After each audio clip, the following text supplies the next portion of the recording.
ketemu lagi dengan saya di mata kuliah konseling individu atau PKI, pendekatan konseling individu. Nah, pada hari ini kita tentu akan mengupas tentang pendekatan-pendekatan di dalam konseling.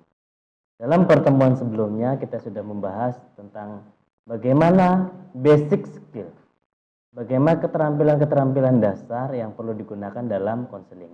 Saat ini kita akan mencoba mengkaji bagaimana pendekatan dalam konseling individu.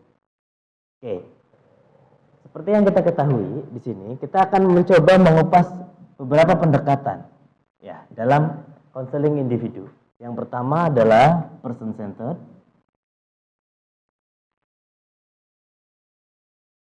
Yang kedua adalah gestalt. Yang ketiga adalah realitas. Yang keempat adalah CBT. Dan yang terakhir adalah behavior. Tentunya bagi para mahasiswa, kelima pendekatan ini sudah tidak asing.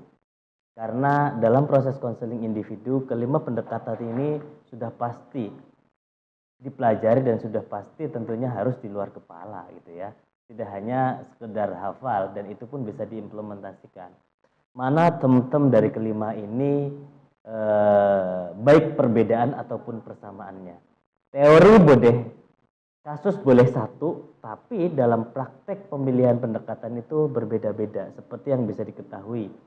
Ya, ini dari 5 pendekatan ini. Nah, dari 5 pendekatan ini tentu kita lihat ke sebelah. Di sini ada namanya person centered. Apa keunggulan dan kelebihan dan kekurangan dari person centered? Terus yang kedua di sini ada gestalt. Begitu juga dengan gestalt. Apa keunggulan dan kekurangan dari gestalt? Dan seterusnya.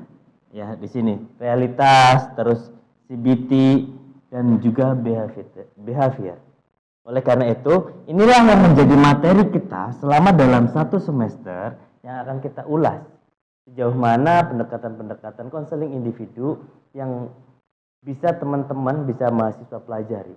Dan tentu tidak hanya kita pelajari, kita praktekkan dalam kasus-kasus. Misalnya, di sini ada kasus seumpama kekerasan dalam keluarga.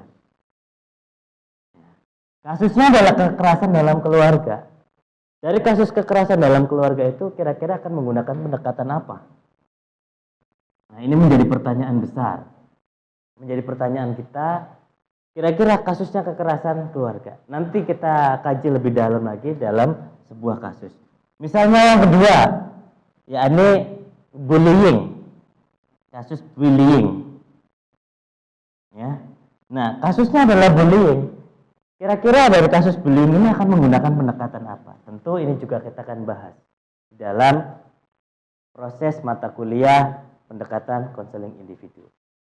Begitu juga dengan kasus-kasus yang lain. Oleh karena itu, pada pertemuan kali ini kita coba teman-teman mahasiswa membaca, mengkaji tentang kelima pendekatan tersebut. Apa perbedaan dan apa kesamaan, lalu bagaimana kelebihan dan kekurangan. Mungkin itu saja dari saya untuk sumber bacaan di pertemuan ini. Terima kasih, kurang lebihnya mohon maaf. Sampai ketemu lagi dengan saya di pertemuan selanjutnya. Saya Mohd.